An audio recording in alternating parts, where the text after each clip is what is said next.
कल के लेक्चर में हमने कार्बोहाइड्रेट को क्लासिफाई किया था और हम उसमें शुगर के डेफिनेशन को देख लिए थे और उसके दो टाइप्स को हमने डिफाइन कर दिया था कि दो टाइप होते हैं। उसके दो टाइप होते हैं कौन कौन से, एक मोनोसेक्राइड होता है और दूसरा ओलिगोसेक्राइड होता है।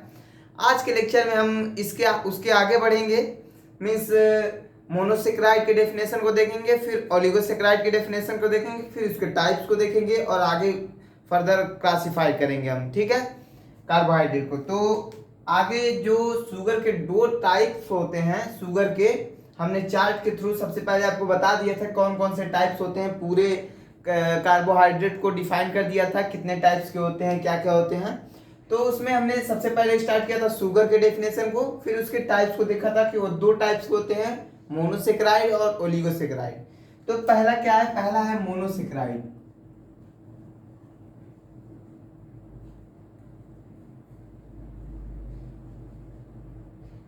ठीक है, मोनोसेक्राइड। मोनोसेक्राइड क्या होता है, ठीक है, इसका डेफिनेशन क्या, इसको डिफाइन कैसे करेंगे। तो मोनोसेक्राइड वे सेक्राइड होते हैं जिनका हाइड्रोलाइसिस न किया जा सके, मतलब जिनका हाइड्रोलाइसिस न कराया जा सके, जल अपघटन न कराया जा सके।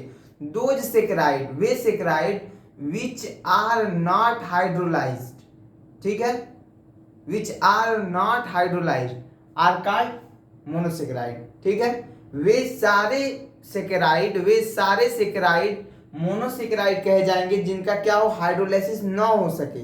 ठीक है, उन्हें क्या कहेंगे, मोनोसेक्राइड कहेंगे। जैसे मोनोसेक्राइड के टाइप को भी हमने बताया था कि उसमें दो टाइप्स के होते हैं मोनोसेक्राइड, एक एल्डोजेज होता है, एक कीटोजेज होता है। जिसमें हमें पढ़ना है, इसके टाइप्स तो कई होते हैं, एल्डोजेज के टाइप भी कई होते हैं और कीटोजेज के टाइप भी कई होते हैं, लेकिन हमको पढ़ना है एल्डोहेक्सोसेज एल्डोजेज में, और कीटोजेज में पढ़ना है कीटोहेक्सोसेज। ठीक है, मतलब कुल मिला जुला के इसके जो टाइप्स हैं ग्लूकोज और फ्रक्टोज, यही इसके दो एग्जाम्पल भी होंगे और यही हमें दो पढ़ना भी है। ठीक है, हमारे कोर्स में भी यही है। तो इसके डेफिनेशन को लिख लेते हैं। दोज सेकेराइड्स कर सकते हैं, कार्बोहाइड्रेट कर सकते हैं, या शुगर कह सकते हैं, शुगर या सेकेराइड सेम वर्ड है, which are not hydrolysed, not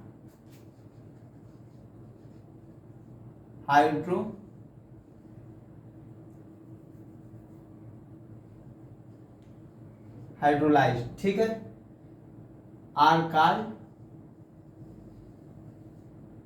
monosaccharide.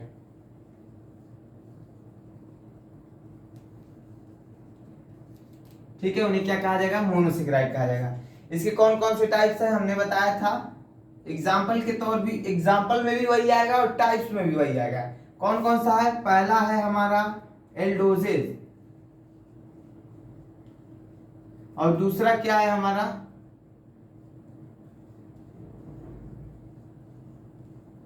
कीटोजेज।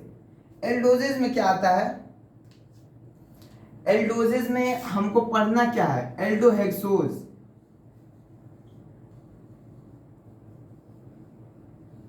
और कीटोजेज में क्या पढ़ना है, कीटो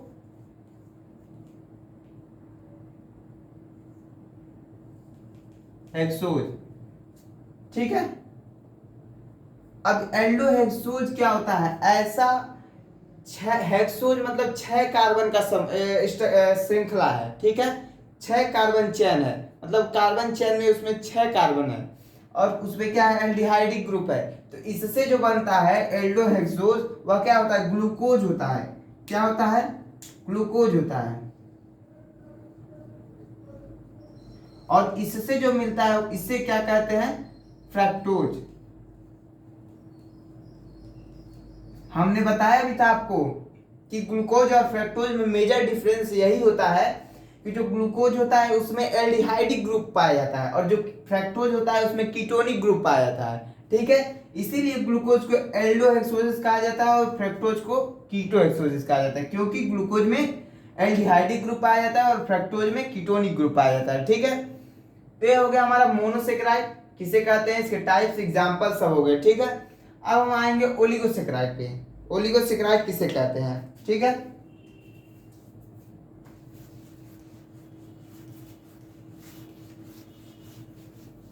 तो ओलिगोसेकेराइड किसे कहते हैं उसके डेफिनेशन की तरफ हम बढ़ेंगे। तो ओलिगोसेकेराइड किसे कहते हैं, ओलिगोसेकेराइड वे सेकेराइड होते हैं जिनका हाइड्रोलाइसिस कराने पर हाइड्रोलाइसिस हो जाए और प्राप्त क्या हो, दो से लेकर के 10 तक के, मतलब 2 या 2 से 2 या 2 to 10, मतलब 2 से 10 तक मोनोसेकेराइड प्राप्त हों। ठीक है, मतलब ऐसा सेकेराइड जिसका हाइड्रोलाइसिस हो जाए, जल अपघटन हो जाए, और जल अपघटन होने पर हमें 2 से 10 मोल तक मोनोसेकेराइड प्राप्त हो। 2 से 10 मोल, 2 भी हो सकता है, 3 भी हो सकता है, 4 भी हो सकता है, उसी के अमाउंट के हिसाब से, मतलब उसी के मोल के अनुसार हम ओलिगोसेकेराइड के टाइप्स को भी डिफाइन करेंगे। ठीक है, लेकिन मेन इसमें पॉइंट क्या है कि इन सेकेराइड का हाइड्रोलाइसिस हो जाता है और प्राप्त क्या होता है, 2 या 2 से अधिक मोनोसेकेराइड प्राप्त होते हैं। ठीक है, क्या प्राप्त होते हैं, मोनोसेकेराइड। ओलिगोसेकेराइड के हाइड्रोलाइसिस से मोनोसेकेराइड प्राप्त होता है, जो अभी हमने पढ़ा। ठीक है, जिसका हाइड्रोलाइसिस नहीं कराया जा सकता है। अगर आप इस मोनोसेकेराइड के एग्जाम्पल में एक तरह से और भी लिख सकते हैं, एग्जाम्पल में मोनोसेकेराइड के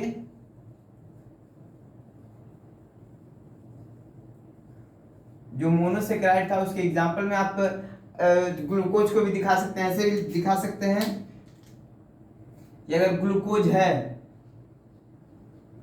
ग्लूकोज मॉलिक्यूलर फार्मूला ग्लूकोज का क्या है, C6H12O6। ग्लूकोज या फ्रक्टोज दोनों का मॉलिक्यूलर फार्मूला यही है। अगर आप H2O के उपस्थिति में, H2O से मीन्स हाइड्रोलाइसिस जल में ही होता है, जल में किसी एसिड की उपस्थिति में अगर आप जल अपघटन कराएंगे तो क्या होगा, नो हाइड्रोलाइसिस।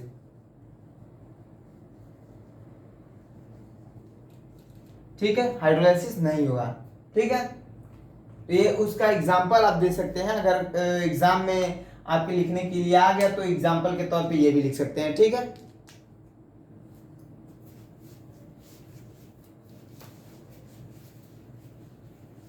अब नेक्स्ट हमारा है ओलिगोसेकेराइड। ओलिगोसेकेराइड को हमने डिफाइन कर दिया है। ओलिगोसेकेराइड किसे कहते हैं,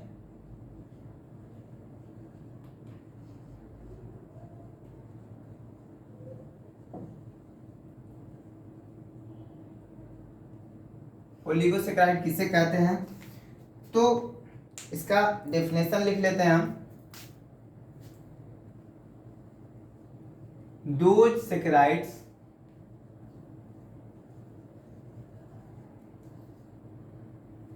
which on हाइड्रोलाइसिस, जिसका हाइड्रोलाइसिस कराने पर गिव्स क्या देता है, 2 मतलब 2, यह 2 नहीं है, 2 है, 2 मतलब 2,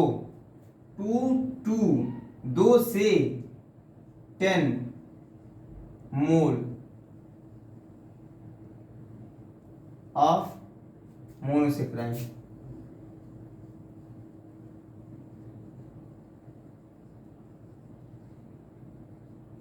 आर का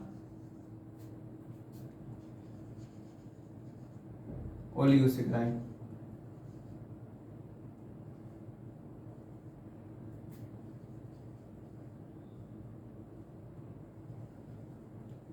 ठीक है, मतलब हमने क्या बताया कि 2 सेकेराइड वे सेकेराइड जिनका हाइड्रोलाइसिस कराने पर 2 से 10 मोल तक के मोनोसेकेराइड प्राप्त हो, उन्हें क्या कहा जाएगा, ओलिगोसेकेराइड। ठीक है, अब ओलिगोसेकेराइड में यह जो हमने बताया मोल्स 2 to 10 मोल्स, इसी मोल के हिसाब से, इसी मोल के आधार पर ओलिगोसेकेराइड के टाइप्स को भी डिफाइन किया जाता है। ठीक है, तो इसके टाइप्स में जो आएगा,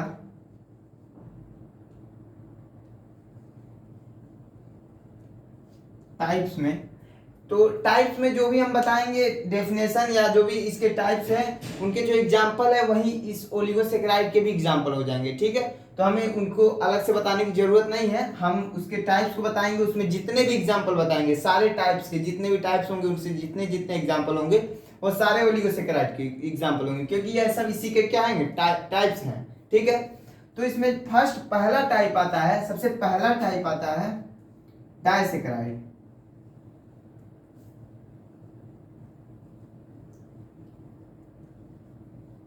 ठीक है, डायसेकेराइड, डायसेकेराइड क्या होता है, डायसेकेराइड को कैसे डिफाइन करेंगे, कैसे डिफाइन करेंगे, दोज सेकेराइड, वे सेकेराइड विच ऑन हाइड्रोलाइसिस, जिनका हाइड्रोलाइसिस कराने पर गिव्स देता हो, क्या देता हो, 2 मोल्स ऑफ मोनोसेकेराइड। इसमें 2 से 2 to 10 मोल नहीं कहेंगे, 2 मोल, केवल 2 मोल ही मोनोसेकेराइड दे, ऐसे सेकेराइड को क्या कहेंगे, डायसेकेराइड कहेंगे।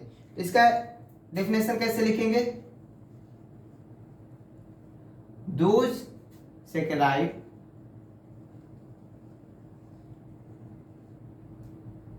which on hydrolysis gives 2 moles of monosaccharide।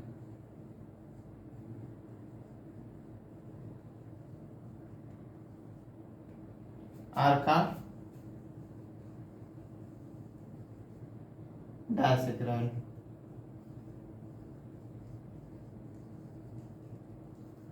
ठीक है, तो दो सेकेराइड, वे सेकेराइड विच ऑन हाइड्रोलाइसिस, जिनका हाइड्रोलाइसिस कराने पर gives 2 moles of monosaccharide are called disaccharide. मतलब ऐसे सेकेराइड जिनका हाइड्रोलाइसिस कराने पर 2 मोल मोनोसेकेराइड प्राप्त हो, ऐसे सेकेराइड को डायसेकेराइड कहेंगे। ठीक है, इसका एग्जांपल क्या हो सकता है, इसका एग्जांपल हम ले सकते हैं सुक्रोज। सुक्रोज का आपको फार्मूला पता होना चाहिए, सुक्रोज जो कहा जाता है चीनी, उसका फार्मूला क्या होता है, C12, पहले हम लिखते हैं। ठीक है, सुक्रोज का एग्जांपल लेते हैं हम, C12H22O11, यही हमारा होता है सुक्रोज। इसका हाइड्रोलाइसिस हम जल की उपस्थिति में, जल में और एसिड की उपस्थिति में, किसी भी एसिड की उपस्थिति में H+ लिख सकते हैं या H3O+ लिख सकते हैं। हाइड्रोलाइसिस कराने पर क्या प्राप्त हो, 2 मोल्स, 2 मोल्स मतलब C6H12O6 और फिर एक हमें क्या प्राप्त हो, C6H12O6। अब यह पहला क्या होगा, पहला जो होगा ग्लूकोज होगा और दूसरा क्या होगा, फ्रक्टोज होगा। ठीक है, पहला ग्लूकोज होगा, दूसरा फ्रक्टोज होगा। तो ये हमारा क्या कहलाएगा, सुक्रोज क्या हो जाएगा, सुक्रोज हमारा हो जाएगा डायसेकेराइड। ठीक है, क्योंकि यार 2 मोल्स मोनोसेकेराइड दिया है, क्योंकि जो ग्लूकोज और फ्रक्टोज दोनों होते हैं वो क्या होते हैं, मोनोसेकेराइड होते हैं, इनका हाइड्रोलाइसिस नहीं कराया जा सकता है। ठीक है, यह भी क्वेश्चन बन सकता है कि ग्लूकोज का हाइड्रोलाइसिस कराने पर क्या बनेगा, या ग्लूकोज को हाइड्रोलाइसिस किया जा सकता है या नहीं किया जा सकता है, या फ्रक्टोज को हाइड्रोलाइसिस किया जा सकता है या नहीं किया जा सकता है। तो हमारा आंसर क्या होगा, नहीं किया जा सकता है, इसका हाइड्रोलाइसिस कराया ही नहीं जा सकता, क्योंकि यह एक मोनोसेकेराइड है। ठीक है, इसको फर्दर किसी भी सेकेराइड में नहीं तोड़ा जा सकता है। ठीक है, तो ये हो गया हमारा डायसेकेराइड। अब इसका सेकंड दूसरा टाइप आता है ट्राइसेकेराइड। ठीक है, मतलब ओलिगोसेकेराइड के टाइप्स कौन कौन से होते हैं, डायसेकेराइड, डाई, ट्राई, टेट्रा, इसी तरह आप लगाते जाइए, कहाँ तक, डेक तक, मतलब 10 तक। डायसेक्राइड, फिर इसके बाद से ट्राइसेक्राइड आएगा, फिर टेट्रासेक्राइड आएगा, फिर पेंटासेक्राइड आएगा, इसी तरह डेक्सेक्राइड तक आएगा। ठीक है, तो उस उन सारे डेफिनेशन टाइप्स को हम इसी डेफिनेशन के थ्रू समझेंगे। डायसेक्राइड में क्या हुआ, हाइड्रोलाइसिस कराने पर 2 मोल्स मोनोसेक्राइड प्राप्त होगा। उसी तरह से ट्राइसेक्राइड में क्या होगा, आप खुद सोच सकते हैं, हाइड्रोलाइसिस कराने पर 3 मोल्स ऑफ मोनोसेक्राइड प्राप्त होगा। ठीक है, फिर टेट्रासेक्राइड में क्या होगा, टेट्रासेक्राइड में भी हाइड्रोलाइसिस कराने पर 4 मोल्स ऑफ मोनोसेक्राइड प्राप्त होगा। मतलब अगर डायसेक्राइड रहेगा तो 2 मोल्स प्राप्त होगा, ट्राइसेक्राइड रहेगा 3 मोल प्राप्त होगा, टेट्रा रहेगा तो 4 मोल प्राप्त होगा, ऐसे ही बढ़ता जाएगा। ठीक है, तो हम डायसेक्राइड देख लिए, ट्राइसेक्राइड को देख लेते हैं, उसी के अनुसार सारा एग्जाम जो डेफिनेशन होगा हम खुद समझ सकते हैं, लिख सकते हैं। ठीक है, तो इसका जो नेक्स्ट टाइप है,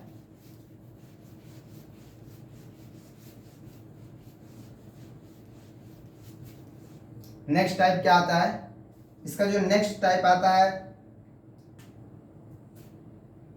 पहला था ये, दूसरा है, दूसरा क्या होगा, दूसरा हमारा है ट्राइसेक्राइड।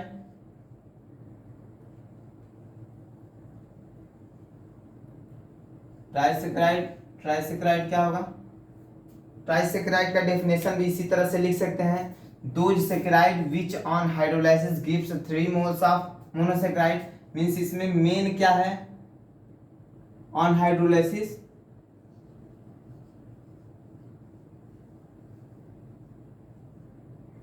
गिव्स, चेंज क्या है इसमें, बस हाइड्रोलाइसिस कराने पर, ऑन हाइड्रोलाइसिस, हाइड्रोलाइसिस कराने पर गिव्स 3 मोल ऑफ मोनोसेक्राइड।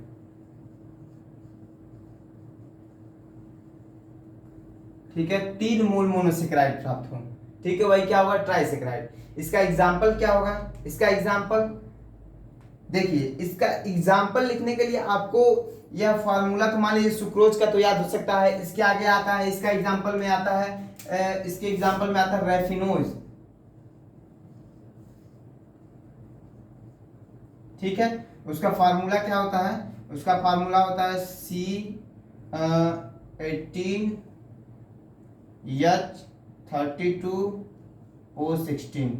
ठीक है, एक कैसे हम लिख दिए हैं, इसका भी एक टेक्निक होता है। ठीक है, इसका भी एक फार्मूला होता है, किस तरह से लिखा जाता है, तो उसको हम बताते हैं कैसे लिखा जा सकता है, कैसे आप ट्राइसेक्राइड, टेट्रासेक्राइड सबके एग्जाम्पल को कैसे लिख सकते हैं, उसको हम बताते हैं। देखिए, सबसे पहले एक सबसे फर्स्ट डायसेक्राइड को प्राप्त करने के लिए हमें क्या प्राप्त होना चाहिए, पहले क्या पता होना चाहिए, डायसेक्राइड का हाइड्रोलाइसिस कराने पर मोनोसेक्राइड प्राप्त हुआ, तो सबसे पहले हम मोनोसेक्राइड लिख लेते हैं। मोनोसेक्राइड क्या होगा, मोनोसेक्राइड का फार्मूला C6H12O6। ठीक है, यही हमारे कोर्स में, तो हम यही लिख सकते हैं। अब इसके बाद से इसमें रिपीटिंग यूनिट, रिपीटिंग यूनिट जो होता है, रिपीटिंग यूनिट क्या होता है, रिपीटिंग यूनिट आपको पता होना चाहिए C6H10O5। ठीक है, यह क्या होता है, यह रिपीटिंग यूनिट होता है, यह आपको याद होना चाहिए। ठीक है, रिपीटिंग यूनिट, कार्बोहाइड्रेट में रिपीटिंग यूनिट क्या होता है, C6H10O5। ठीक है, इसको जब ऐड करेंगे, एक बार ऐड करेंगे तो जो हमें प्राप्त होगा वो क्या होगा, डायसेक्राइड। ठीक है, एक बार ऐड करने पर मोनोसेक्राइड में एक बार रिपीटिंग यूनिट ऐड करने पर हमें क्या प्राप्त होगा, डायसेक्राइड।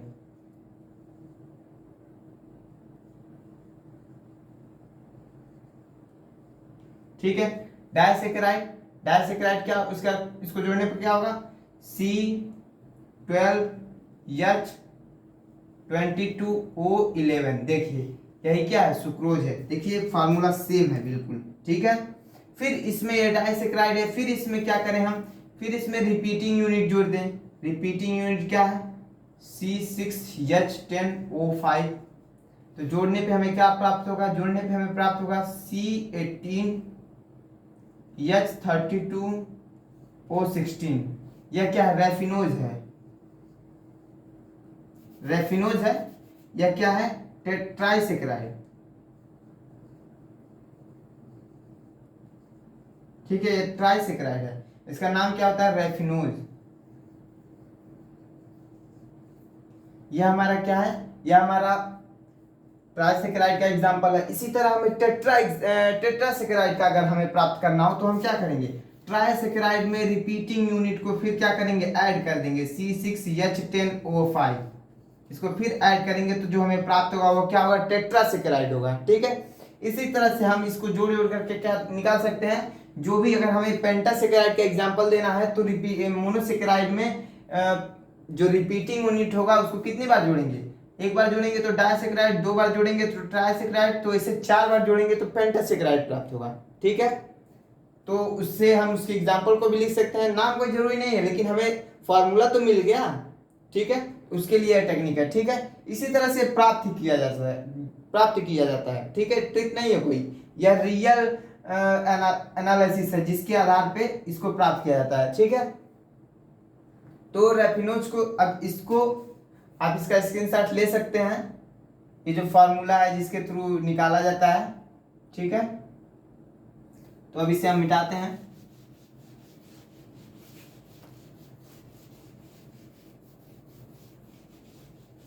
अब इसका हाइड्रोलिसिस कराया जाए जल में, कितने मोल वाटर में, देखिए आपको खुद सोचना पड़ेगा कितना मोल वाटर चाहिए। देखिए अगर इसको तोड़ा जाएगा तो हमने बताया अगर डाइसेकेराइड है तो 2 मोल मोनोसेकेराइड में टूटेगा, तो 2 मोल मोनोसेकेराइड क्या होगा, C6H12O6 फिर C6H12O6। अब देखिए इन दोनों को बनने के लिए आप पहले इसको बना लीजिए। ठीक है, जब बना लिए आप देखिए इसमें कार्बन 12 है, इसमें कार्बन 12 हो गया, इसमें हाइड्रोजन 22 है और इसमें हाइड्रोजन 4 कितना होगा, 24 होगा। ठीक है, तो 22 है और यहाँ पर 24 हो रहा है, तो 2 हाइड्रोजन चाहिए, 2 हाइड्रोजन चाहिए, इसका मतलब क्या होना चाहिए, 1 मोल वाटर होना चाहिए, इसीलिए हमने यहाँ पर 1 मोल वाटर लिया था। अब यहाँ पर देखिए पहले आपको मान लीजिए नहीं पता है कितने मोल वाटर लेना है, छोड़ दीजिए जगह, यहाँ किसी एसिड की उपस्थिति में हम हाइड्रोलिसिस कराएंगे तो हमें क्या प्राप्त होगा, 3 मोल मोनोसेकेराइड प्राप्त होगा। 3 मोल मोनोसेकेराइड का मतलब C6H12O6 प्लस C6H12O6 फिर प्लस C6H12O6। ठीक है, तो अब देखिए अब फिर आप जोड़ सकते हैं, ये तो 18 है, 6 6 12 36 18 हो गया, ये 32 है और यहाँ पर कितना होगा, 12 12 24 12 36। अब देखिए 32 है और यहाँ पर 36 है, तो मतलब 4 हाइड्रोजन का अंतर आ रहा है, 4 हाइड्रोजन का अंतर आ रहा है, इसका मतलब क्या होना चाहिए, 2 मोल ऑफ H2 होना चाहिए। अब जब हाइड्रोजन आप बैलेंस कर लेंगे तो ऑक्सीजन अपने आप बैलेंस हो जाएगा। ठीक है, ऑक्सीजन आप देख सकते हैं 16 ऑक्सीजन यहाँ पे है और यहाँ पे कितना हो रहा है, 18 हो रहे हैं और यहाँ पर 16 है, तो आप देखिए यहाँ पर 2 मोल H2O में 2 ऑक्सीजन यहाँ पर जुड़ जाएगा तो 16 2 18 हो जाएगा और कंप्लीट हो जाएगा रिएक्शन। ठीक है, तो इस तरह से ये हो गया हमारा ट्राइसेकेराइड। इसी तरह से आप डिफाइन करते जाइए रिपीटिंग यूनिट जोड़ करके और फिर उसका एग्जांपल दे सकते हैं। और बस यहाँ पे क्या होगा, हाइड्रोलिसिस कराने पर जो भी होगा, अगर टेट्रा होगा तो 4 मोल निकलेगा मोनोसेकेराइड, पेंटा होगा तो 5 मोल निकलेगा मोनोसेकेराइड। ठीक है, इसी तरह से कहाँ तक जाएगा, डेक तक, मतलब 10 तक। ठीक है, उससे अधिक नहीं होता है, उतना ही टाइप होता है, उतने ही सेकेराइड मोनोसेकेराइड निकलते हैं। अब इसका नेम भी आप दे सकते हैं, मान लीजिए इसमें 2 निकला था तो ग्लूकोज फ्रक्टोज हो गया, तीसरा क्या होगा, ये पहला तो मान लीजिए ग्लूकोज होगा, दूसरा फ्रक्टोज हो गया, तीसरा क्या होगा, मैनोज होगा। ठीक है, इसी तरह से इसके आगे निकलेगा तो ग्लैक्टोज होगा। ठीक है, उसी तरह से उसके आगे निकलेगा तो ऐसे ही बढ़ता जाएगा। ठीक है, उसके भी नाम होंगे। तो ये हो गया हमारा ओलिगोसेकेराइड के टाइप्स। ठीक है, तो शुगर के जो ये टाइप्स थे उनको हमने डिफाइन कर दिया। अब हमने बताया था शुगर को 2 और भागों में बांटा गया है, शुगर को 2 और भागों में बांटा गया है। शुगर पहला क्या था, पहला था हमारा रिड्यूसिंग शुगर और दूसरा था नॉन रिड्यूसिंग शुगर। ठीक है,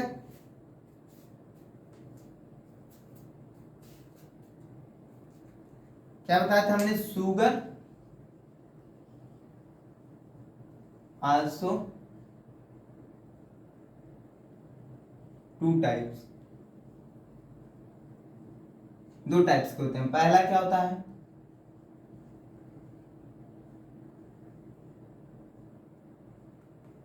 रिड्यूसिंग शुगर, और दूसरा क्या होता है, non reducing sugar.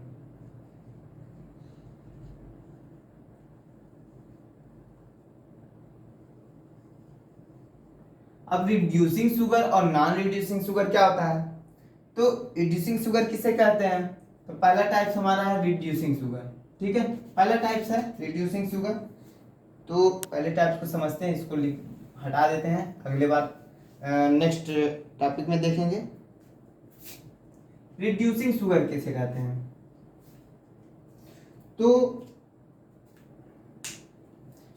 Reducing sugar कहते हैं दो शुगर, वे शुगर जो क्या करें, जो फेलिंग सोल्यूशन और टॉलेंस सोल्यूशन, दो प्रकार के सोल्यूशन कई प्रकार के होते हैं, उसमें से दो मुख्य प्रकार हैं, फेलिंग सोल्यूशन और टॉलेंस रिएजेंट। इन दोनों को क्या कर दे, रिड्यूस कर दे। ठीक है, तो उस शुगर को क्या कहेंगे, रिड्यूसिंग शुगर कहेंगे।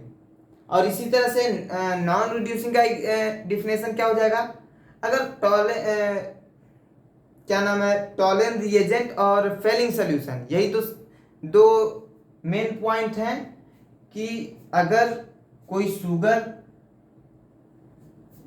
टॉलेंस रिएजेंट और फिर फेलिंग सोल्यूशन और टॉलेंस रिएजेंट, इन दोनों को अगर रिड्यूस कर दे रहा है तो रिड्यूसिंग शुगर होगा, और अगर रिड्यूस नहीं कर पा रहा है तो नॉन रिड्यूसिंग शुगर होगा। ठीक है, फेलिंग सोल्यूशन और टॉलेंस रिएजेंट, यही दो है दो हमारा मुख्य पॉइंट है। इन्हीं दोनों को अगर कोई शुगर रिड्यूस कर दे रहा है तो क्या होगा, रिड्यूसिंग शुगर होगा, अगर नहीं रिड्यूस कर पा रहा है तो नॉन रिड्यूसिंग शुगर होगा। ठीक है, तो इसका डेफिनेशन हम लिख लेते हैं।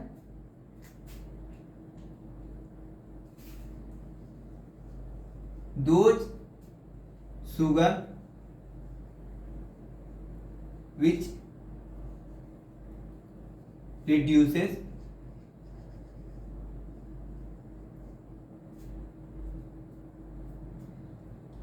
failing solution,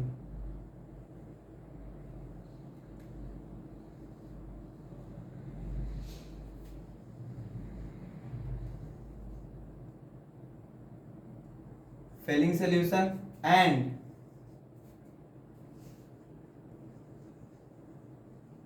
टॉलेंस रिएजेंट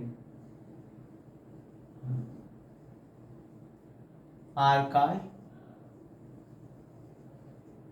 क्या कहे जाएंगे, रिड्यूसिंग शुगर।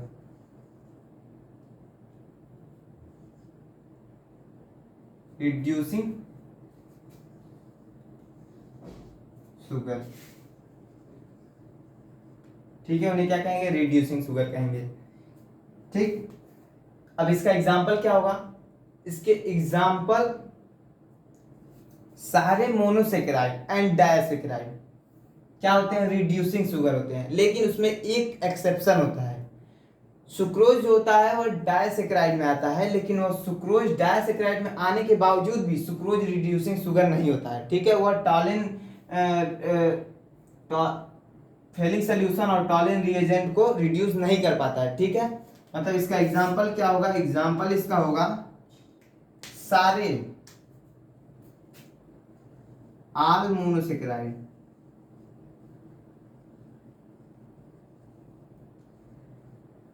ठीक है, सारे मोनोसेकेराइड एंड डायसेकेराइड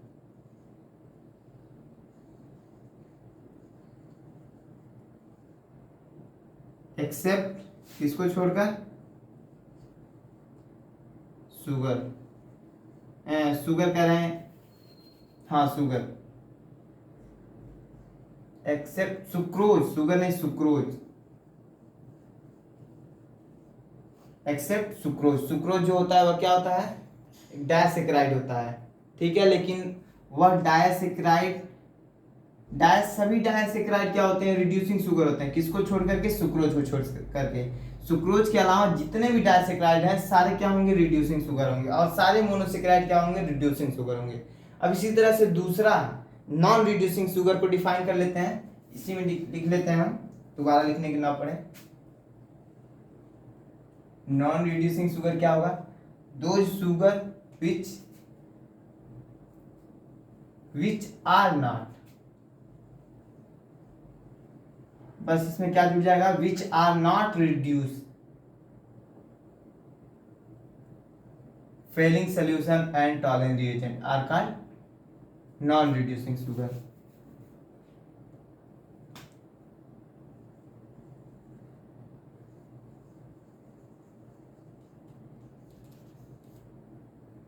ठीक है, नॉन रिड्यूसिंग शुगर कहा जाएगा। इसका एग्जांपल क्या होगा, जब सुक्रोज रिड्यूसिंग शुगर नहीं है, इसका मतलब सुक्रोज क्या होगा, इसका मतलब ये सुक्रोज हमारा क्या होगा, नॉन रिड्यूसिंग शुगर होगा। तो इसके एग्जांपल में, नॉन रिड्यूसिंग शुगर के एग्जांपल में हम क्या लिख सकते हैं, सुक्रोज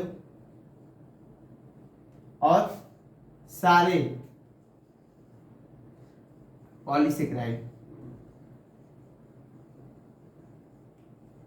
ठीक है, क्या होंगे, नॉन रिड्यूसिंग शुगर होंगे। ठीक है, तो ये हमारे हो गए जो दो टाइप्स थे। रिड्यूसिंग शुगर किसे कहते हैं, नॉन रिड्यूसिंग शुगर किसे कहते हैं, मतलब हमने पूरी तरह से शुगर को डिफाइन कर दिया, इसको कैटेगराइज कर दिया। ठीक है, जितने भी टाइप्स थे सबको हमने समझ लिया। अब हमारा नेक्स्ट टॉपिक आता है कि नॉन शुगर को किस प्रकार डिफाइन करें, नॉन शुगर के जो टाइप्स हैं उनको किस प्रकार डिफाइन करें। नॉन शुगर या उसी को कहते हैं क्या कहते हैं, पॉलीसेकेराइड। ठीक है, शुगर को सेकेराइड कहते हैं और नॉन शुगर को पॉलीसेकेराइड कहते हैं। ठीक है, तो अब उसको कैसे डिफाइन करेंगे, वो हमारा नेक्स्ट टॉपिक है, उसको भी डिफाइन करेंगे हम।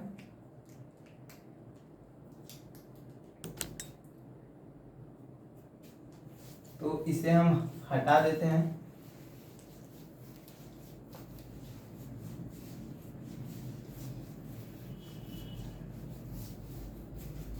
अब हमारा नेक्स्ट टॉपिक आ रहा है नॉन शुगर। नेक्स्ट जो टाइप है क्या बोला जाता है, कार्बोहाइड्रेट का जो नेक्स्ट टाइप है, पहला टाइप था शुगर, दूसरा नॉन शुगर, मतलब पहला सेकेराइड था, दूसरा पॉलीसेकेराइड। ठीक है, तो वही नॉन शुगर या इसी को क्या कहते हैं, पॉलीसेकेराइड। इसको किस प्रकार डिफाइन करेंगे, शुगर को हमने क्या बताया था, दोज सेकेराइड या कह सकते हैं those carbohydrate which are sweet in taste. ठीक है, उन्हें क्या कहा जाता था, शुगर कहा जाता था। और नॉन शुगर में क्या होगा, जस्ट उसके opposite, those carbohydrate which are not sweet in taste are called non sugar. इसको डिफाइन किस तरह से करेंगे, those carbohydrate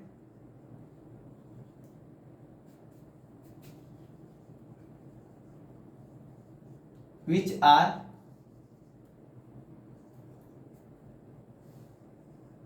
not sweet in taste are called, taste मतलब एग्जाम वाला टेस्ट नहीं, स्वाद वाला टेस्ट। ठीक है, आर कॉल्ड नॉन शुगर। ठीक है, ये हो गया हमारा नॉन शुगर। नॉन शुगर किसे कहते हैं, जो टेस्ट में स्वीट मतलब मीठा ना हो उसे नॉन शुगर कहते हैं। इसके हमने बताया था it is of two type.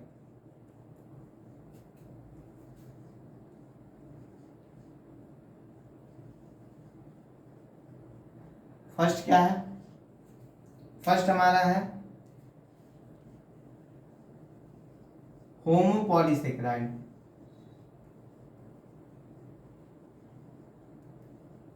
और सेकेंड क्या है, हेट्रो पॉलीसेकेराइड।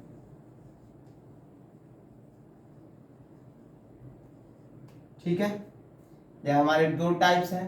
अब दोनों टाइप्स को हम एक एक करके देखेंगे, होमोपॉलीसेकेराइड क्या है, हेट्रोपॉलीसेकेराइड क्या है। ठीक है, तो शुगर के डेफिनेशन को हम हटाते हैं और फिर हम क्या देखते हैं, होमोपॉलीसेकेराइड किसे कहते हैं। ठीक है,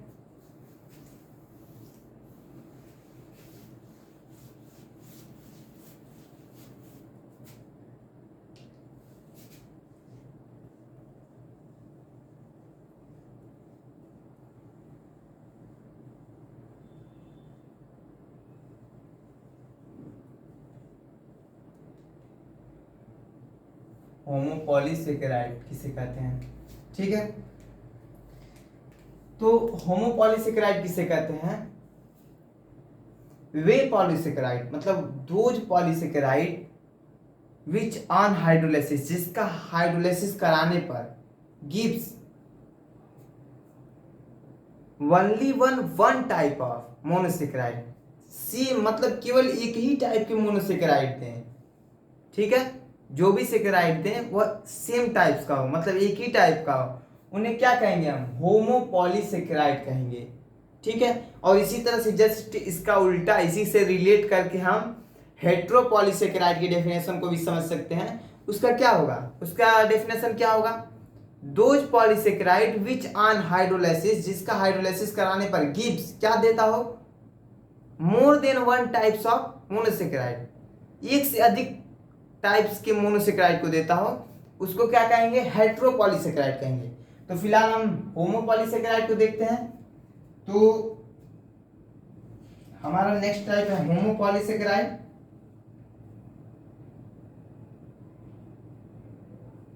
तो इसका डेफिनेशन को लिख लेते हैं, those polysaccharide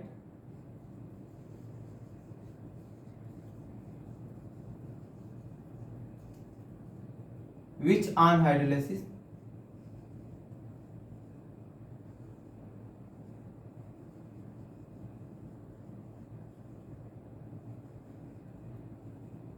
gives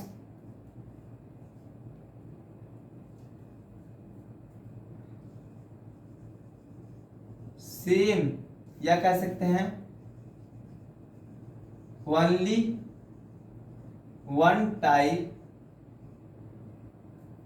of monosaccharide,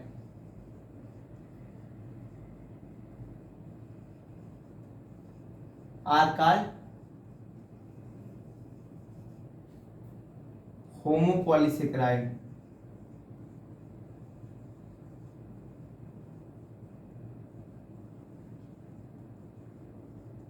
उन्हें क्या कहा जाएगा, होमोपॉलीसेकेराइड कहा जाएगा। जैसे इसका एग्जाम्पल क्या हो सकता है, इसका एग्जाम्पल हमने बताया था स्टार्च, स्टार्च इसका एग्जाम्पल हो सकता है, इनुलिन इसका एक एग्जाम्पल हो सकता है। जैसे एग्जाम्पल क्या होगा इसका,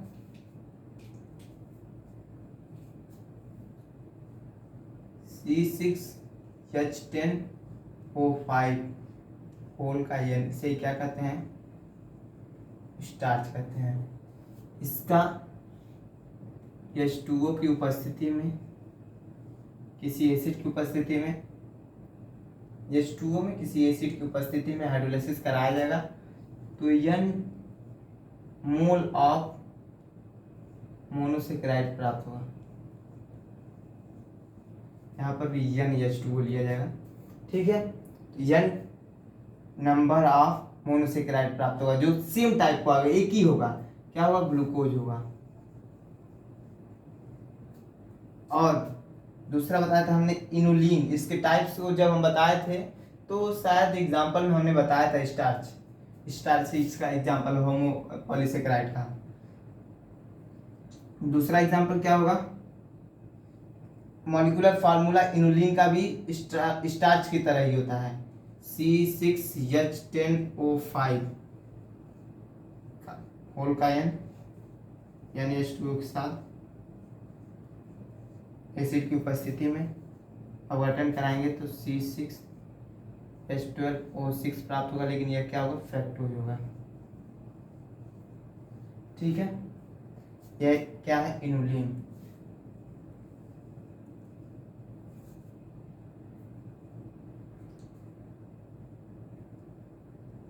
ये हमारा क्या है, इनुलिन, ठीक है। ये हमारा हो गया होमोपॉलीसेकेराइड, ठीक है।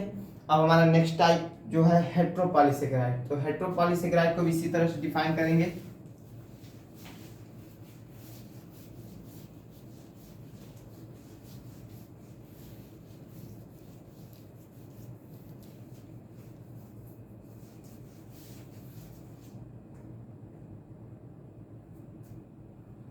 दूसरा टाइप है हमारा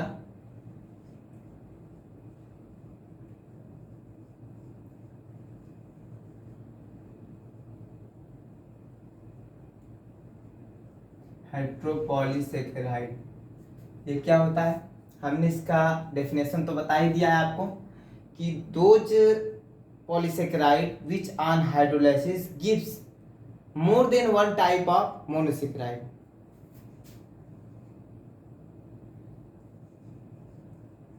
those polysaccharide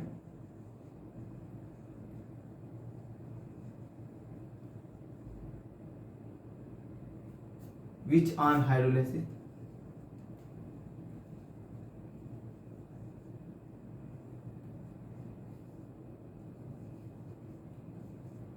gives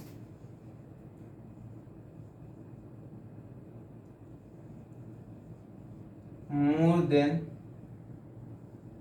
one types of monosaccharide are called heterosaccharide।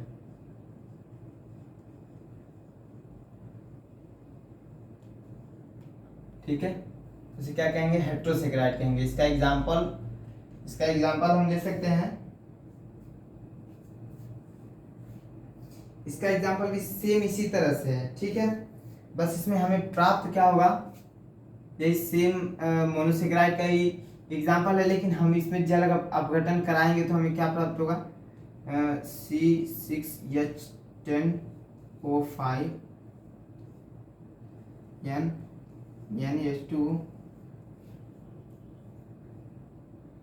H2O की H3O प्लस या कह सकते हैं H प्लस की उपस्थिति में जल अपघटन कराएंगे तो हमें क्या प्राप्त होगा?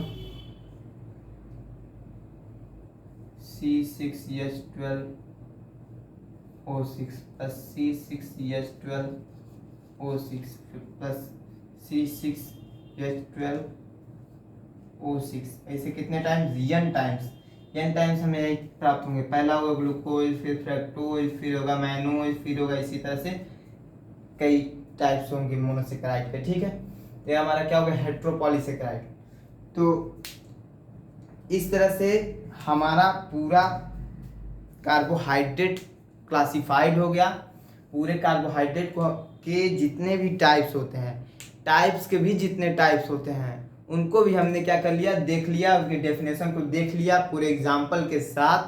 ठीक है, तो इस तरह से हमारा कार्बोहाइड्रेट का पूरा जो ब्रॉडली जितना क्लासिफाइड किया गया हमने पूरी तरह से समझ लिया।